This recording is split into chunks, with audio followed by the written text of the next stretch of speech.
There's a lot of openings for all roles. I'm still waiting for offlane Jakiro to make an emergence, but I wanted to comment. There's, VP, I'm glad they banned the Night Stalker, but I'm shocked that they once again picked Medusa, considering yesterday PSG.LGD beat T1 twice in a row against the enemy Medusa, and they're just continuing to grab it. Oh, whoa, whoa. Ame, whoa. Once again, LGD maybe having a rough go of things, but it hasn't stopped them several times before. Is why beautiful body blocking. They're going to make sure to give the kill to GPK. So he's going to have a very, very fast bottle at this rate. Jinq, nice play trying to roll up and steal away that bounty rune. But all around, Virtus.pro, they have shown a predilection for being able to get a really nice lead in the laning phase. But at the same time, LGD, in fact, they were talking about this on the panel, sack Faith Beyond, but he also needs to carry the game later on. That's what he did in the last series where he was playing the Vengeful Spirit off lane. Like, he won that game for them, but he also had a terrible laning phase. Yeah, it's necessary, though. They're going to harass DM. It's quite bad to give the Beastmaster got first blood, and of all heroes, you want that HOD up, but more importantly, that Helm of Iron Will. Who cares if two supports hit you if you get all this bonus armor and HP? But there were metas past where tri-lane safe lanes were a thing, and these offlaners that could establish their own lane control, Enigma, Clockwork, Earthshaker, were what you needed to pick, because otherwise you were going to get absolutely nothing. So Faith Beyond will at least get experience, but top lane has to pay off for PSG.LGD. Look at that beautiful setup. But why? Putting the Fortune's End, I think, there on Jinq. That being said, Jinq is actually going to be the one to die here, as the board just doesn't die fast enough. Ame finally dispatches that, but ultimately, Virtus.pro survived through that bit of initiation and actually get the kill when they shouldn't. Against a tri-lane, that shouldn't happen. Yeah, it's the first blood certainly helping, the little bit of bonus XP, but it's really just PL, right? The laning phase. Not the part of the game you excel at. You want to buy a lot more time, as Effie was saying. Mid lane also key here. You can look Zhao 8 already significantly behind, but this is a rough matchup. Bat versus Clinks is not something I want to be the Clinks in, and you're susceptible to getting ran at, right? You tank too much napalm, all of a sudden you're just dead under tower, so it's going to have to be real cautious. Faith Beyond, the body blocks. Not enough. Trying to just kick him out of lane if they can't kill him outright, and he's only got one set of tangos that just got delivered as regen. So honestly, yeah, it's time for a trip back to base. That tango's just not going to cut it. So Faith Beyond just fully accepting the sacrificial role that he's going to get in this laning phase, and I'm anticipating to see him roam around early like he did last game, like he did last series with that Venge off lane. I feel like he's like Earthshaker's one of the more impactful off laners to be able to roam pre-level 6, because his ultimate doesn't actually matter. It's his Fisher. Yeah. I'm just looking, I mean, Bat Rider, if there were ever a game for bots BKB, TP into the HOD creep on DM, and with BKB active, you fear absolutely nothing on the side of PSG.LGD. Yeah. So this dire lineup just needs time to come online. And again, as the panel was saying, just very limited wave clear, and that is a problem. When you think about how Earth Spirit and Clinks want to play, it's like it's off map, right? They're always this threat, and you're really just reliant on your 1 and your 2 to do anything to these waves. Shaker doesn't want to show, neither do either support, so it's going to be troubling for PSG.LGD if they fall behind. I will add the slight addendum that Clinks now, because of the Maelstrom Burning Barrage build, he plays a little bit more on lane. As Faith Beyond is actually going to get a 1v2 kill. It's pretty much a 1v1 kill, but yeah, Kingslayer not dropping the Fairy Fire here, and Faith Beyond gets a little bit of gold, a little bit of experience to play with, because he's not getting much out of the creeps. Yeah, he high-rolled the attack. That's what it was. Otherwise, there would have been a Fairy Fire. That's something, it's so weird that it's a thing, but, the base attack isn't actually the attack damage, right? It's always a roll, and Shaker's is higher than most with 57 to 67. Yeah, add in Enchant Totem on top of that, and you can have yourself a pretty big difference in damage. Faith Beyond does manage to get that kill, but top lane, never mind. Thought they were going to get aggressive. They saw the TP in of Kingslayer, so ultimately they just gank the boar. Yep, I love that this extra experience for the tri-lane. And this is traditionally how you used to deal with Shaker off lane. You give the carry an edge, and then leave him alone. Earthshaker, Faith Beyond 10 and 2. but it's an Earthshaker. Like, how are you going to pressure? Well, this is how. Bring Jin-Q now down bottom and force a rotation if necessary, because otherwise a 3-on-3 top is going to be heavily favored to VP with their giant XP advantage. So Save says, go ahead. You can play the 2v2. He's going to rotate bottom and join the Medusa here. Anything to make sure Nightfall doesn't get pushed down. Wait. He won this lane last time when he was faced up against Toronto Tokyo, but it seems that GPK is a bit of a tougher cookie to crack. I love it, yeah. Buyback, got to get the XP. It's spending gold to get more XP. It's actually quite expensive buyback. That was 330 gold. Yeah, it's anything to get faster to the level 6, right? Like, as soon as you get death packed, both your farm and your lane presence get a lot better. But GPK showing how this matchup should go. Jin-Q getting run down by Save as he finally shows himself to get that kill. What's up with our observers, man? I was close, all right? It was 355, 330. It's cheaper now because he spent the buyback gold. It was close enough. You know, we rounded. We don't need this. We don't need this information. This is not helping. You know, I was going back through old clips yesterday, Kyle, and I found the 70% win rate clip. Do you remember that? I don't have any recollection, no. Kyle boastfully says the 70% win rate on Lycan actually has a 0% win rate.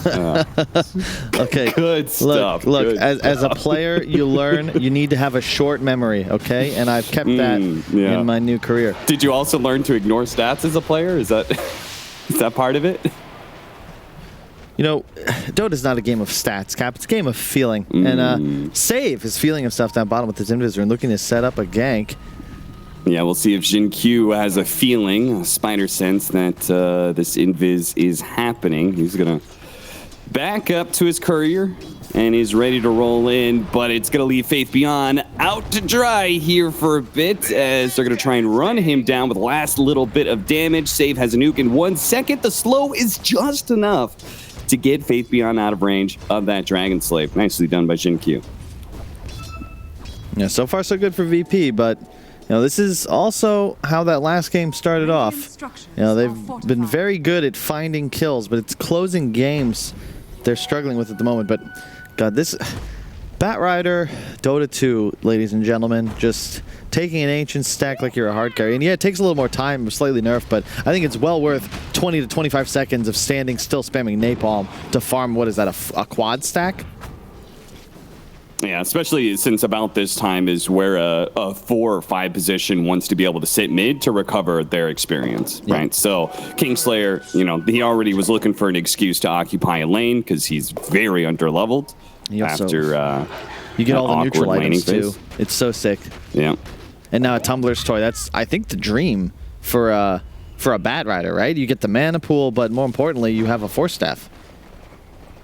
Yeah. He finishes up the hard camp stack and he'll have Boots of Travel. So all of this timing just kind of coming together perfectly. DM has his level 6. So if Batrider ends up showing up top lane with a Boots of Travel, that's probably a pretty easy kill. In fact, he's going to go for a rotation now and not finish up farming his Boots of Travel. It's very selfless of him, but GPK doesn't find the opening, so never mind. But he is going to have bots after he finishes off this stack. And then I imagine... That's what I said, yeah. I was looking up a stat. I'm sorry, Cap. So you are reliant on stats now. What'd you find? I was wrong, so I don't... okay. It was about HOD. Well, that hasn't stopped you before, Kyle. Hey. I'm sorry. I'm feeling spicy this morning. It's all good. I know the feeling. The HOD complete up top with Boots to boot. This is looking pretty nice for VP. Like, it's a significantly larger lead in the context of the game. And there's the bots. There's the kill. And Zhao, and unfortunately, no buyback, so he's dead for a full minute. That is rough. Dear. I have to say, like, Zhao 8 has to have said, don't worry, guys. Like, I played this lane before. and I did perfectly fine. I just Burning Barraged. I attacked the Bat Rider whenever he came close to me. I Burning Barrage and just pushed out the lane so the Bat Rider couldn't get on top of me. I'll be fine. But again, that was against Toronto Tokyo. Here against GPK, it seems to be an entirely different matchup for him. Oh, yeah. I mean, look, Toronto Tokyo is an incredible mid player. He's going to TI, but GPK was like the darling of the entire Eastern European region. Everyone in the world wanted to play with this guy. And nice two-man Fisher, but it's not enough to save it. Q. He does not have a roll away. Yeah, I was talking the other day about how there were, only could be like 2 or 3 superstars at a time. Didn't think GPK was like quite there yet, young, whatever. And I got all these angry DMs like, who are you talking about? This is GPK. He's better than Miracle. He's better than Thompson. I said I wasn't sure about that, but we'll have to see.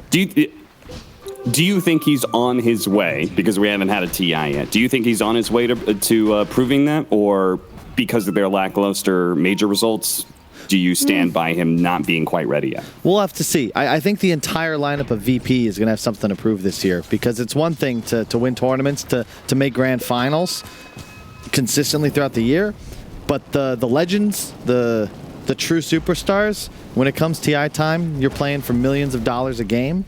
They elevate, Sumail, Thompson specifically come to mind.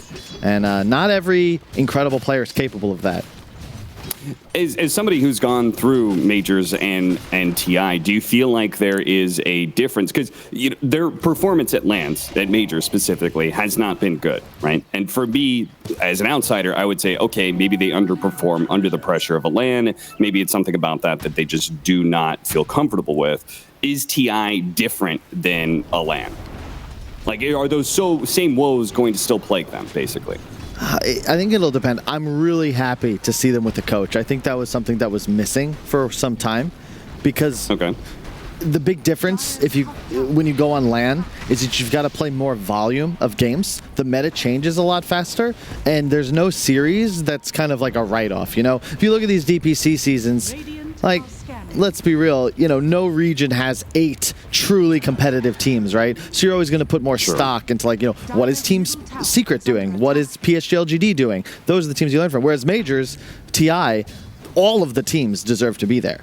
All of the teams have their own unique flavors and ideas, so then they get stolen, and the next day it's changed the meta. And if you aren't able to adapt with that, and you still, in the VP sense, keep this formulaic approach, Lion Tide Hunter from January to June, it can get exposed. You won't have that same skill advantage that you leaned on when you were playing against teams only from your region, perhaps outside of the top 15 in the world, whereas, majors TI. Right. That is your top 18. And that's been 18. an ongoing conversation, right, for many of the regionals, many of the teams that topped out in their regions, your Asters, Alliances, Virtus.pros, like, they have suffered sometimes against international competition. And, there is a difference between how you're going to be able to perform on LAN compared to online as well. So definitely very different environments. And this one is a bit of a mixture of both, right? An online tournament, but still a tournament itself rather than a league where you're playing back-to-back games. And it feels like LGD, anyway, for me, has shown that they are a team that can perform on lands, no doubt, right? They've already done it this season, but also just the speed at which they adapt, both in-game and also between series. It feels like they, even with a stand-in, they look like they're always able to put up with anything you throw at them. Yeah. I mean, to be fair, he is like 10K MMR, so it's not just any stand-in. He's one of the most celebrated and storied players in the world, not just in China, but I don't even know. I mean, Ame helps. There's been a lot of conversation that this guy might just be like the best carry in the world, and he certainly pushes his limits. As you said, what was it, 14 different heroes?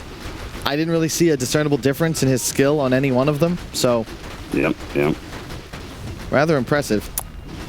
And he was the kid left out of the roster move from Elephant, Like, that was supposed to be the big super team. They're leaving Ame behind, and Ame has definitely had the last laugh so far, but he's not going to get a whole lot of giggles out of that little play. Just coming out from Virtus.pro, a well-executed gank that could not be stopped by a simple Fisher, and it turns into a second kill on Y as well. This is looking very good for Virtus.pro. The big difference, of course, GPK able to play so much more active on a Bat Rider in comparison to that Lina. And you have a Beastmaster of DM. Like, I'm sure he's feeling more comfortable in this game in comparison to being sacrificed as a Tidehunter. It feels like the Virtus.pro lineup's just naturally applying all this pressure, and it just makes the game easier for everybody to play. Mid tower going to be their next look-see, and now an Arcane Rune on the bat. No lasso, of course, but maybe the Faith Beyond Blink can turn things around. But I just fear, Xiao Wei, we're praising him, but Klink's mid is solid, but when you fall this far behind, it's just tough. Like, you die to everything right now. Yeah, and again, when they played this setup against Team Spirit, we postured that it was too greedy. And then, Faith Beyond has this crazy performance on Venge. They had this sick synergy between their heroes and team fights that it felt like Team Spirit couldn't really approach them. Do you see that same kind of idea here for LGD? Like, do you think they're actually going to be really strong for team fights? Or do you think Virtus.pro is just going to continue to run them over? They need pickoffs. That's the problem. This could be it. Yeah. No, it's not it. Really nice positioning from DM. Playing the side of the trees and putting his creeps always in front of him. That means Y is just going to be left behind on a failed gank. 5,000 net worth lead. Yeah. And growing for Virtus.pro's GPK continues to be the scariest monster on the map. Yeah, and I am, I do have love for Earth Spirit. Okay, well, what? Okay. Ooh, that is a big kill. Save just being able to get a solo on the enemy carry. And, now this mid push from Virtus.pro looks amazing. They just got kills on both the side lanes, including that bottom one. Thanks to Save, they're going to be able to make a rotation from top into middle, collecting a Gen Q kill. It's just... What? Hey, wait, he Laguna bladed first and then slit. Oh, Ame. What? What? That was so greedy. And he just kind of walked. He's like, the Laguna just didn't even phase him. Maybe did he not notice? Was his camera somewhere else? And then Save ran out of vision. Well, he'll get his revenge at least. Save gonna be slowed down by the diffusal blade. You can see Ame. Just, he's keeping his distance because he is afraid there's going to be more heroes around, but they've realized by now. Nobody's here. They're showing GPK a top lane. Okay. Trying to recover from what I've just witnessed, Cap.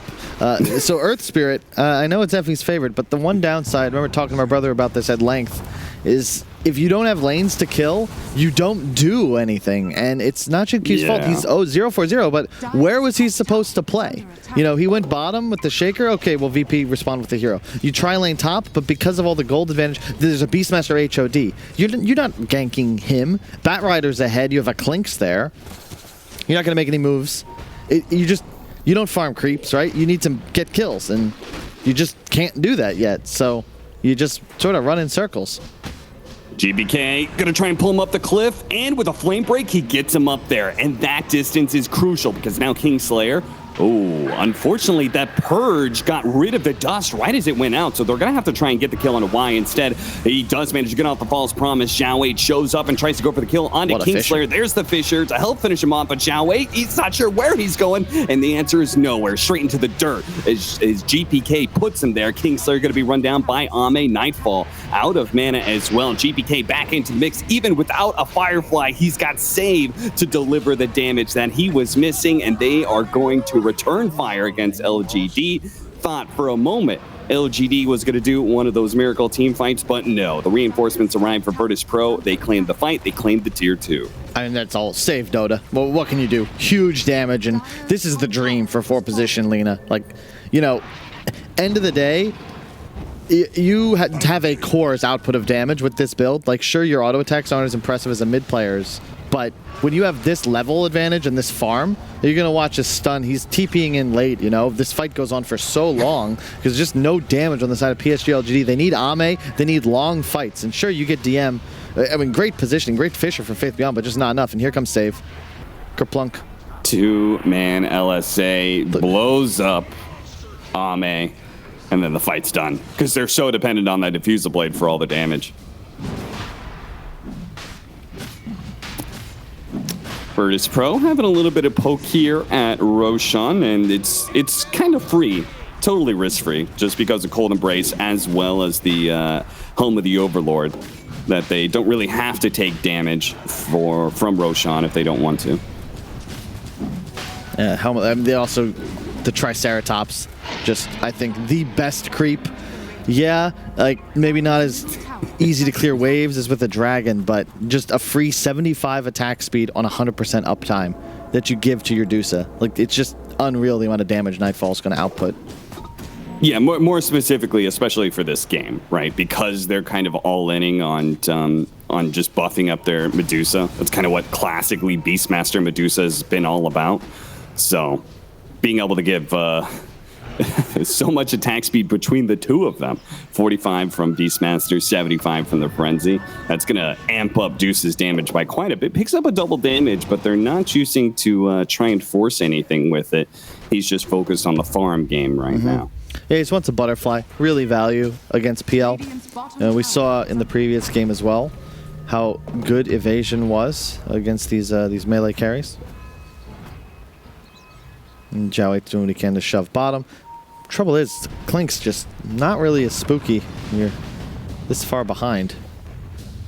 Yeah, there's such a huge difference between his Klinks, right, where it's not really that good of an active hero until he's got Gleipnir, where compared to his Spirit Breaker or his Pango, which is moving around with damn near no items. You know, he's just able to use his innate hero, use the experience he's got, and just run around and make things happen. It really isn't Klinks. This is very much, he's got to keep farming and keep farming. Once he has that Gleipnir, then we can talk. But for now, he's just going to be a farming machine. Living on the edge. I don't know how I don't see many much mid Klinks, I suppose, but the Gleipnir rush is, I believe, what he's done every single game. Just a bit awkward, I feel like, in this one. You're going to be playing into BKBs at a point. Ame's in trouble. Ame. They know which one is the real one, and they're going to be able to catch him with the lasso. Easy kill. Easy kill.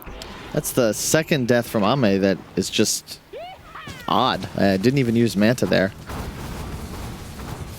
Yeah, I'm guessing he really thought, because of how aggressively Zhao 8 pushed out the bottom lane, that there was going to be a heavier response. But Boots of Travel combined with a Beastmaster, he's got to be aware that Virtus.pro can be anywhere on the map at any time.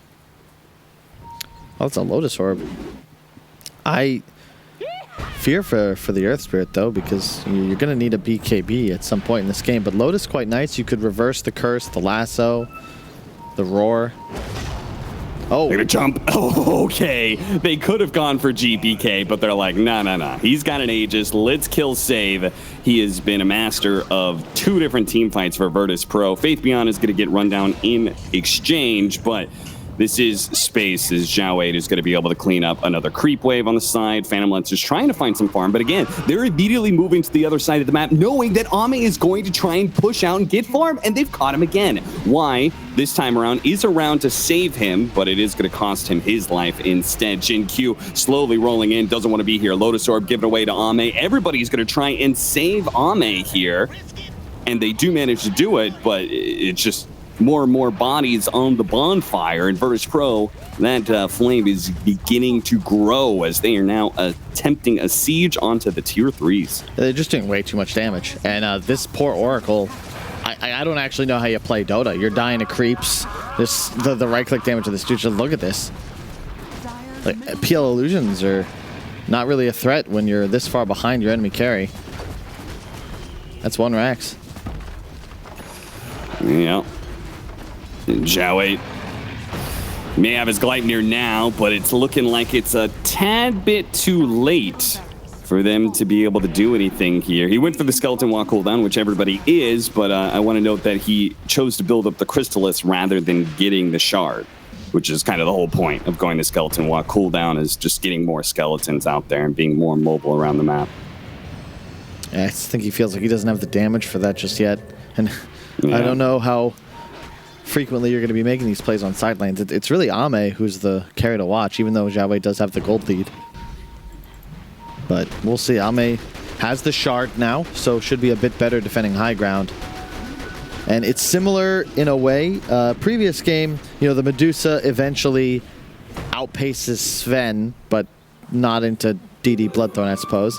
This game, Ame is in the favorable carry matchup, but he just needs so much more time. And the strength of Deuce, especially with the Beastmaster, is that you can just walk down lanes. Right? You have this huge net worth advantage, and it's effectively like an extra item and a half you're just handed by DM thanks to his auras. The Hawk, it was giving them lots of information about Ame and how he was pushing forward. They decide, okay, we'll go ahead, catch some of the backline heroes while Zhao 8 and Ame have pushed forward. They do manage to get a backdoor on the tier 1 mid tower, and Zhao 8 could probably try and poke at the top lane as well, because at this point, I don't think Virtus.pro is slowing down. Oh, no. Like, they're just going to force you back to base right now. Yep, Scotty on the way. Like, this Deuce is just enormous. There it is. Zhao 8 does manage to get that tier 1 tower, but it's going to come at a hefty cost at this rate. A tier 3 tower without any damage on the Nightfall just yet. Wrong side of the Fissure, but kicked into the right side of the Fissure. And now Nightfall is a little bit stranded, but GPK is here, and Jesus, he just ripped apart Jin Q, and nobody of LGD felt comfortable challenging this Medusa. She stands firm, continues to deliver the damage onto the range barracks. The illusions are going to try and poke away some of that mana. But it seems like LGD just cannot take this. Gleipnir into the Burning Barrage. Nightfall, just enough mana to be able to get on the Stone Gaze, and they're going to reset now. LGD, they know they have to pursue, but they can't overly jump this, as they're going to be in deep underneath the Vision. The Winter's Curse goes out onto the Clinks, allowing the Medusa to be able to TP away. A nice two-man stun, though, coming out from Faith Beyond.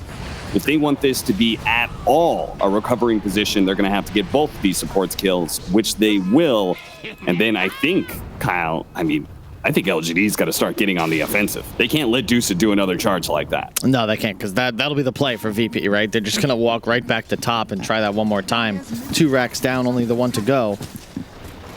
But it's much easier said than done. It's a similar thing in regards to the vision control. You know, Beastmaster plus now these super creep waves just going to be shoving. So if you don't see any heroes on the side of VP, you know you got to be a bit conservative. And you just don't have tools. You're playing against birds, the Bat Rider. It's just a very difficult game for PSG.LGD. And certainly they can turn it around, but they need a gift. They need a huge dunk, some sort of catch on a hero isolated, the Burning Barrage on top. They know that Ame and Y are bottom lane, so they're willing to get aggressive here. They try and catch Zhao 8, not quite good enough. Faith Beyond also managing to blink away before any damage could show up. But I'm beginning to get real worried here, Kyle, as Virtus.pro is getting closer and closer to LGD's base. I'm guessing they're just going to try and hold the high ground, but it feels like I'm not sure if they can win just a flat-out 5-on-5. I thought, anyway, they had to get aggressive and just try and take the numbers advantage where they could, or play around some sort of aggressive vision and catch Virtus.pro off guards. This Deuce is terrifying. Yeah. Nightfall just pushed that lane like all by himself. They do manage to grab the outpost bottom. But, yeah, PSG.LGD, just because of this pressure, find themselves forced once again to be 5 players in base. GPK, he's had BKB for a bit. He still has the full duration ready to go. Now he's got an Octarine core on top of that, so he can feel free to Firefly down these bottom waves, because he can always join his team, and Firefly isn't going to be on cooldown for too long. And he's also not afraid of getting ganked by Zhao 8 because he's holding on to a gem. And if you blow too many big spells on him, you could technically take him out. Zhao 8 plus full combo from Faith Beyond on the Shaker, but then VP just go push, and maybe your bat buys back, and you just say, "Oh, thanks for your cooldowns. We'll take megas." Speaking of go push, Virtus.pro are going to start. This is their last tier 3, and it's already getting poked at. Hell, more than poked, it's getting chunked right now. They finally show up, trying to push back some of these heroes, catching GPK and a Fissure, but nothing to follow it. And Virtus.pro just being very cautious, knowing and respecting the chance that LGD may be able to make the comeback, so they're just going to wait for Roshan here, get the Aegis and Shard. Yep, this is the right move. And now PSG.LGD you know, Adusa Aegis, I don't really think you're going to defend that push, so forced in between a rock and a hard place. You probably have to contest here, but much easier said than done. Are there any key items that they've picked up recently? No, Ame, he's still 700 gold from the heart, unfortunately.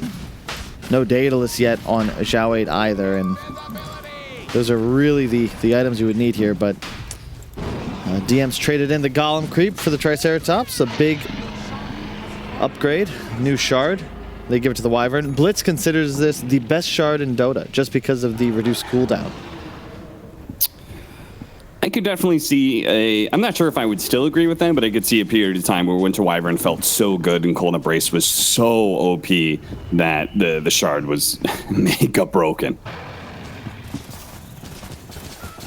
Well, we'll see. It's go time. They have Aegis. And good luck, PSG.LGD. They're going to need a miracle here. Yeah, seriously. 2 lives on the Medusa.